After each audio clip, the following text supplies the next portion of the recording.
Normal lang ba ang ganitong gawain dito sa Pinas? Hindi ba pwedeng baguhin na ang ganitong sistema? Kasi kung iisipin nyo, ito para sa akin lang to ha. Ito ay pagnanakaw ng mga ari-arian na hindi sa iyo. 'Di ba? Kung mayroon mang violation yung mga nagtitinda, bakit hindi na lang sila pagmumultahin? Pagbayarin sila kasi paulit-ulit nilang ginagawa.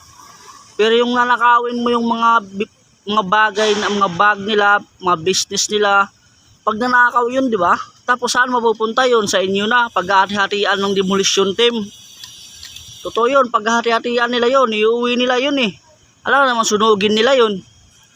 Kaya sana baguhin itong ganitong sistema, hindi yung makitang nakakalat sa daanan, dadamputin na nila, iuwi nila sa mga bahay-bahay nila yan, panigurado yan.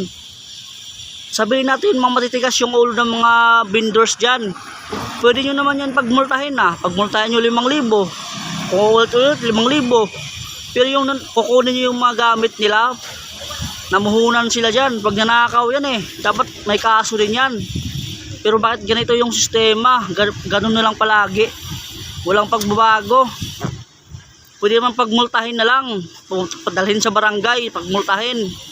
Kasi paulit-ulit matigas ang ulo. Kung ganun na lang, hindi yung kukunin nyo yung mga paninda nila. Ang mamahal din yan, yung mga luggage na yan, oh. 1.5 isa yan, 1K.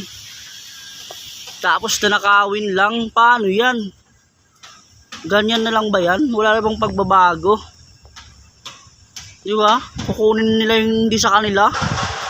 Tuwan-tuwa pa yung mga nangunguha kasi siyempre pagkatsatian yan eh. Ibibigay yan sa kanila. O malamang ibibinta naman nila ngayon yan. Sila naman yung kikita. Sumahod na nga sila, kumita pa sila dyan dahil kinuha nila yan, ibibinta nila yan eh.